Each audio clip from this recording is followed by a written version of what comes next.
तो बच्चों, let's read the question. Which one of the following pairs of characteristic of light is best explained by assuming that light can be described in terms of photons? Here we have four options. A. Photoelectric effect and the effect observed in Young's experiment. B. Diffraction and the formation of atomic spectra. C. Polarization and photoelectric effect. D. Existence of line spectra and the photoelectric effect. Now, first of all, we will discuss here the key concept, and here the key concept is particle and wave nature of light.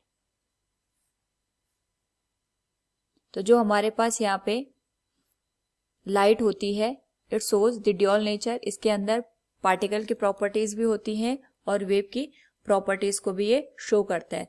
तो अगर हम यहाँ पे given properties की बात करें, we have given here different properties. तो सबसे पहले जो वेव के नेचर को शो करता है,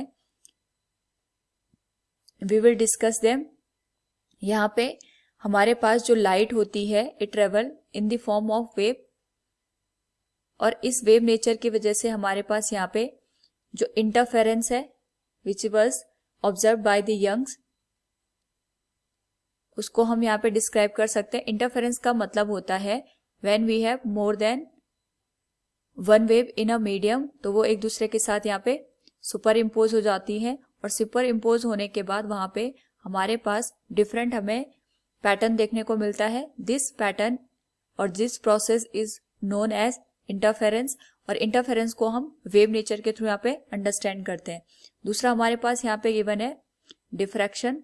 तो जब हम बात करते हैं यहाँ पे डिफ्रैक्शन की, तो diffraction is bending of light at the corner of a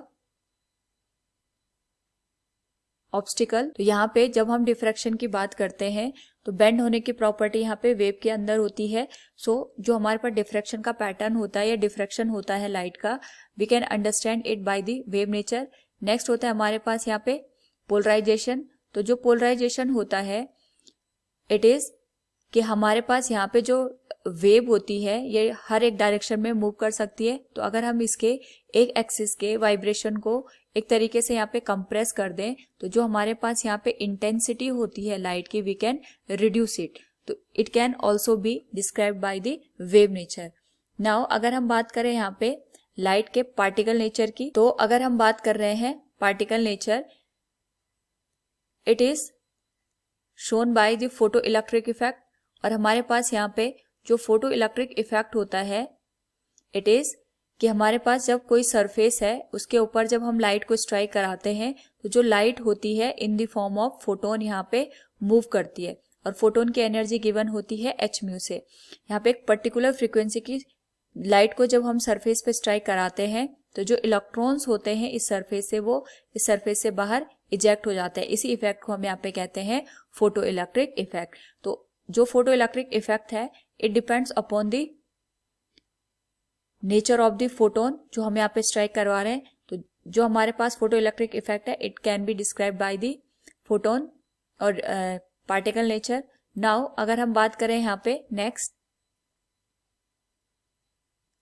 spectral line की, तो स्पेक्ट्रल लाइन हमारे पास यहाँ पे तब जनरेट होती है जब इलेक्ट्रॉन का ट्रांजिशन होता है from one energy level to another energy level. Suppose ये हमारे पास एक एनर्जी लेवल है, ये दूसरा एनर्जी लेवल है, तो इलेक्ट्रॉन यहाँ से दूसरे एनर्जी लेवल में जंप करता है. उस पर्टिकुलर केस में हमारे पास यहाँ पे रेडिएशन प्रोड्यूस होता है, और जो ये रेडिएशन प्रोड्यूस होता है, it is given as energy h mu. इसकी जो एनर्जी गिवन होती है उसको हम h म्यू से डिनोट करते हैं. तो हर एक यहाँ पे जो रेडिएशन है उसकी वेवलेंथ डिफरेंट डिफरेंट होती है. ये डिपेंड करता है कि इलेक्ट्रॉन कौन से एनर्जी लेवल से कौन से एनर्जी लेवल में जंप कर रहा है. इस पर्टिकुलर केस में भी हम यहाँ पे जो फोटोन का कॉन्सेप्ट है या फिर जो हमारे पास यहाँ पे पार्टिकल नेचर है उसको हम समझते हैं, और इसी की वजह से हमारे पास यहाँ पे जो स्पेक्ट्रल लाइंस होती हैं उनकी वेवलेंथ को डिफरेंट डिफरेंट तरीके से समझ सकते हैं. Now from the given question, which one of the following pairs of characteristic of light is best explained by assuming that light can be described in terms of photon? We can say here the existence of spectra and the photoelectric effect is the best explanation. So option D will be the correct answer. Hope all you understood it. Thank you and best of luck.